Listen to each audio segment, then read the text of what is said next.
जम्मू के पुंछ घाटी में पाकिस्तान की तरफ से फायरिंग हुई। बड़ी खबर अब यह सामने आ रही कि पुंछ में शहीद भारतीय जवानों के शवों के साथ पाकिस्तान ने बर्बरता की है। पाकिस्तान सेना की बॉर्डर एक्शन टीम ने दोनों भारतीय जवानों के शव को क्षत विक्षत कर दिया है। सेना के मुताबिक पाकिस्तान की बॉर्डर एक्शन टीम ने बिना किसी उकसावे के बॉर्डर पर गश्त लगा रहे जवानों पर हमला किया। भारतीय सेना ने कहा है कि हम पाकिस्तानी सेना की इस कायराना हरकत का जवाब देंगे। नदन कमांड की तरफ से यह स्टेटमेंट आया।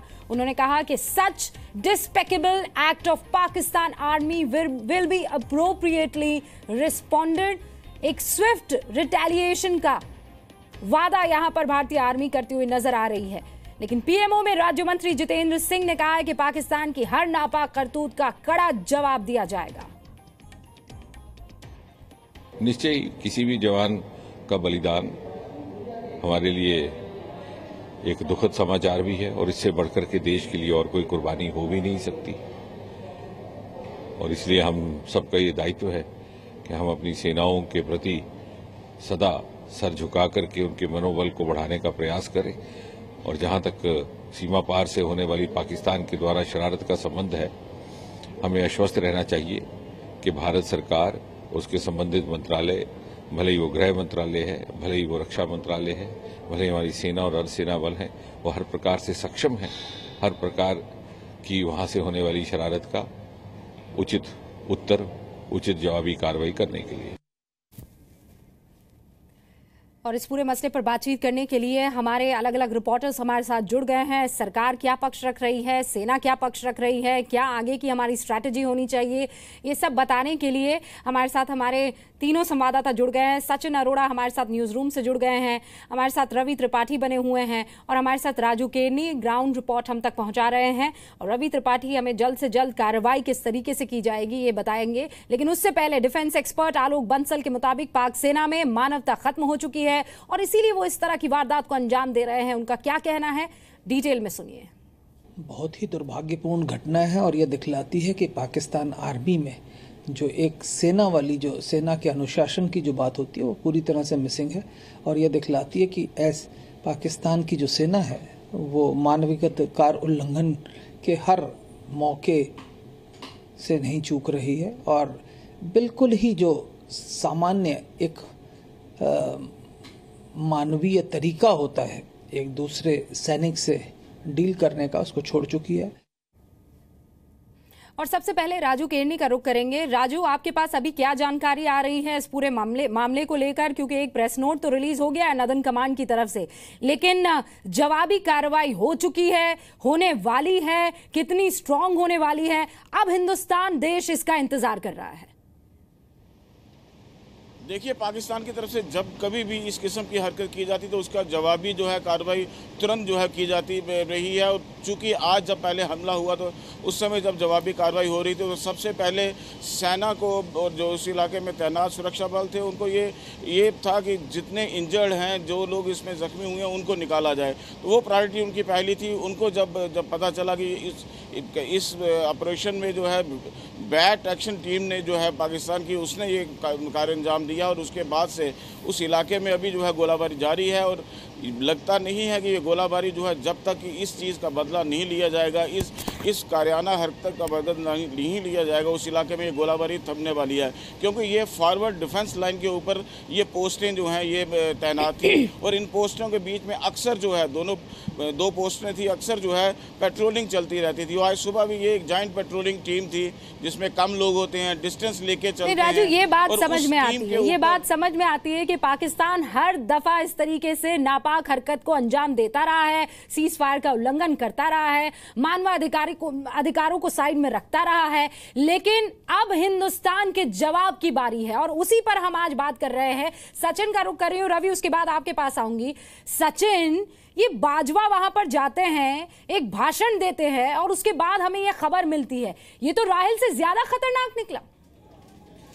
ये कहीं ना कहीं रूबिका आपने ठीक कहा कि ये एक एजेंडा है जो कि एक आर्मी चीफ, पाकिस्तान का आर्मी चीफ जब हैंडओवर देता है तो यूं कहीं कि अपने साथ वो कश्मीर का एजेंडा भी साथ दे देता है। और अपना रैंक या अपना सीवी वो उसी आधार पर तैयार करता है कि कितनी उसने सीज फायर वॉयलेशन की, कितनी बार उसने म्यूटिलेशन की, कितनी बार उल्लंघन किया है वहां पर चीजों का। कल ये देखिए, कल बाजवा वहां पर विजिट करते हैं, बीएटी के साथ एक उनकी मीटिंग होती है, बॉर्डर एक्शन टीम वहां पर थी। उसके बाद आज सीज फायर वॉयलेशन होता है और बॉडीज के साथ उसे शत विशत हालत में, ऐसा पहली बार तो है नहीं, भेज दिया जाता है। यानी कि एक संदेश साफ देना चाहते हैं यहां पर पाकिस्तान की तरफ से जो आ रहा है कि प्रोवोकेशन, वो प्रोवोक कर रहे हैं आपको लगातार।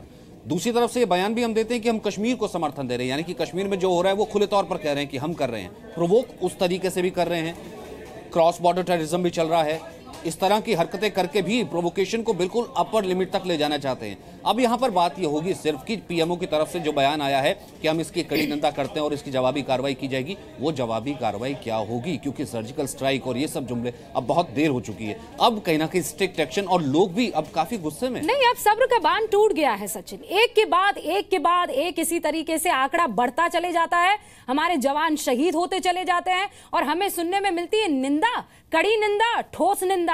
अब इससे ऊब चुका है हिंदुस्तान, अब उसे रिजल्ट चाहिए, उसे रिस्पांस चाहिए, उसे बदला चाहिए। हम लगातार इस बड़ी खबर पर लगातार अब बने रहने वाले हैं। हमें एक ठोस कार्रवाई और एक्शन का आश्वासन जब तक नहीं मिल जाता है। देश की जनता भी जी न्यूज के साथ जुड़े और हैशटैग बदला कब लोगे, इस पर आप हमें लगातार ट्वीट करते रहे। बदला लो पर ट्वीट कीजिए, आपके सामने वो हैशटैग जो है दिख रहा है। अब रवि, मैं आपके पास आ रही हूं।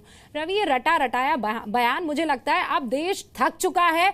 मेरे ख्याल से वो माइक जो इन नेताओं के सामने जाते होंगे, वो माइक भी थक चुके होंगे, वो कैमरास भी थक चुके होंगे।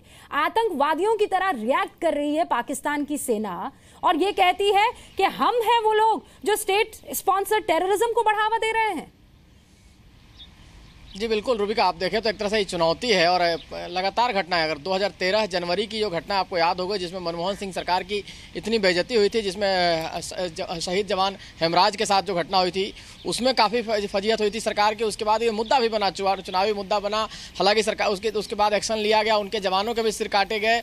उसके बाद 2016 में ऐसे ही घटना होती है, आपको दूसरे सेक्टर में घटना होती है, मांझिल सेक्टर में घटना होती है, वहाँ भी अपने जवानों के सर काटे गए। और अभी ये तीसरी घटना लगातार अगर देखें तो 4 साल में लगातार ऐसी घटनाएं हो रही है और पाकिस्तान बार बार इस तरह की घटना को अंजाम दे रहा है। सर्जिकल स्ट्राइक्स ने हमने जो भी किया, हासिल किया, ठीक है, लेकिन इसके बावजूद अगर ये चीज़ें रुक नहीं रही है तो फिर आखिर इसका क्या मतलब है सर्जिकल स्ट्राइक का? ये माना जाए कि अभी सरकार पर दबाव होगा और जाहिर तौर पर चूंकि कश्मीर के हालात जिस तरह से हैं, कश्मीर में हालात खराब हैं, उसमें इस तरह की स्थिति और ज़्यादा एक तरह से कहा जाए सरकार पर बर्डन होगा, दबाव होगा।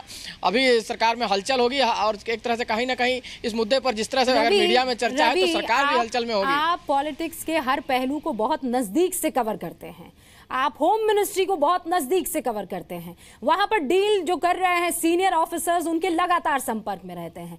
मुझे ये बताइए कि ऐसा कहां, कौन सा लूप होल है जिसे हम भर नहीं पा रहे हैं और ये पाकिस्तानी सैनिक उसका जो फायदा है उठाते चले जा रहे हैं और हमें खामियाजा भुगतना पड़ रहा है। कश्मीर में यहाँ पर यंगस्टर्स खड़े हो गए हैं, वो परचम लहराए जा रहे हैं हिंदुस्तान के नाम पर पाकिस्तान का, और हम जो है सिर्फ ये खबर सुनाते रह रहे हैं कि हमारे जो सैनिक हैं वो शहीद हो गए हैं।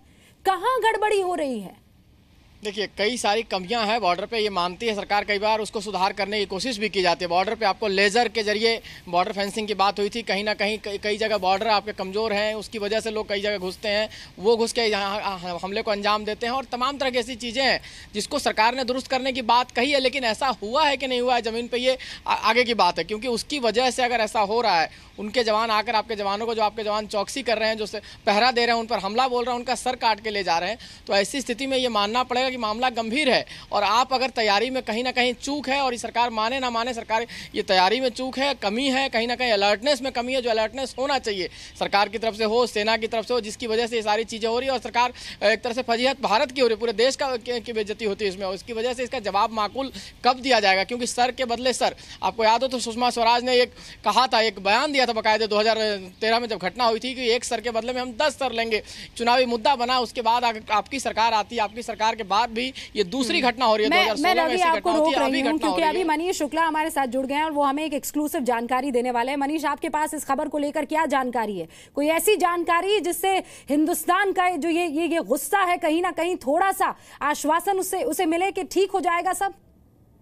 देखिए, अब तो ये कहा जा रहा है कि वहां पर लोकल इंटेलिजेंस की तरफ से जानकारी दी गई थी, जो वहां यूनिट है कि पाकिस्तान ने अपने हिस्से में हमारे एरिया से सटे वहां पे माइंस बिछानी शुरू कर दी है और ये जो जवान थे उसको चेक करने गए थे और ये ट्रैप में फंस गए और इनको पकड़ के इनको मारा गया और इनके बॉडी के साथ म्यूटिलेशन हुआ है।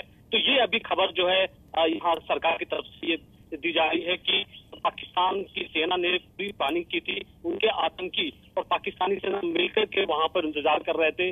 हो सकता है कि ऐसी जो इंटेलिजेंस इनपुट हो वो पाकिस्तान की तरफ से हमारे एजेंसी तक पहुंचाई गई हो ताकि वो जो जवान वहां पर हैं वो ऐसे माइंस को पता लगाने के लिए जाएं और उनको घेर कर मनीष, ये बात जो अभी सचिन हमारे साथ शेयर कर रहे थे, उनका ये कहना कि बाजवा का जाना सेना के उन तमाम अधिकारियों को, पाकिस्तान के और वहां के फौजियों को एक भाषण देना और ये कहना कि कश्मीरी जो कर रहे हैं हम लगातार उनका साथ देते रहेंगे, ये तो हिंदुस्तान है जो गड़बड़ी कर रहा है।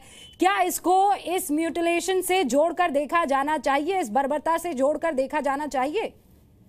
देखिए, उनका दूसरा रीजन ये हो सकता है कि टर्की के यहाँ पर हेड आए हुए हैं और पाकिस्तान को मालूम है कि वो ऐसे टाइम कोई भी वो एक्शन लेंगे उसका इंटरनेशनल इम्पैक्ट होगा। आप ये मत भूलिए कि पाकिस्तान बार बार कश्मीर को इंटरनेशनल इशू बनाना चाहता है और जब भी भारत में ऐसे कोई हेड आते हैं, चाहे यूएस के हों या ऐसे देशों के हों जिनको दुनिया में जिनको सुना जाता है, ऐसे वक्त में वो एक्शन करते हैं। तो ये आभास पहले से था कि पाकिस्तान ऐसी कोई कार्रवाई करेगा। देखिए, वहां भी बात हो सकती है क्योंकि हमने सर्जिकल स्ट्राइक की, पाकिस्तानी सेना पर दबाव है, लेकिन उनके आतंकी फिर से लॉन्चिंग पैड पर आ गए हैं। अब दोबारा सर्जिकल स्ट्राइक की यहाँ जरूरत है क्योंकि जो इस तरीके से एक्शन हुआ है और हमारे जो शहीद जवान हैं उनकी जब बॉडी उनके घर पहुंचेगी, आप इमोशन को सोच सकती हैं कि जो लोगों का गुस्सा होगा क्योंकि जो बॉडीज को देखेंगे वो, हालांकि किसी को देखने नहीं ज्यादा बॉडी, लेकिन फिर भी अगर उनके लोगों को, उनके घर वालों को पता चलेगा कि किस पाकिस्तान ने उनके जवानों के साथ किया है, तो वो जो गुस्सा है वो कल्पना से परे है और पूरा देश फिर से एक तरीके से दबाव बनाएगा। कई लोग ऐसे हैं, एक धरा ऐसा है जो ये कहता है कि भाई खून का बदला खून कैसे हो सकता है, हम बदले की कैसे बात कर सकते हैं। हिंदुस्तान तो अतिथि देवो भवा वाला देश है, वो जो है वो हमेशा हर चीज को बहुत पीसफुली डील करता है। लेकिन एक के बाद एक अगर ऐसी घटना होती चली जाएगी, पाकिस्तान एक के बाद एक बर्बरता और अपनी हैवानियत दिखाता चला जाएगा, तो हिंदुस्तान उसके बाद सवाल करेगा सरकारों से कि बताइए कब आप बदला लेंगे। आप वही है जो ये कहते हैं कि एक सर काटोगे हम 10 सर लेकर आएंगे, और आज सवाल यही कि कब और कैसे। तो पाकिस्तान ने प्लान बनाकर सैनिकों पर हमला किया, जैसा मनीष हमें बता रहे थे। ये इस वक्त की बड़ी खबर है, एक्सक्लूसिव जानकारी है। पाकिस्तान ने बकायदा लैंडमाइन वहां पर बिछाया और उसके बाद वहां पर चेकिंग के लिए ये पेट्रोलिंग टीम पहुंचती है और उस पर हमला किया जाता है। सिर्फ हमला नहीं, क्षत विक्षत कर दिया जाता है देश के जवानों के शवों को।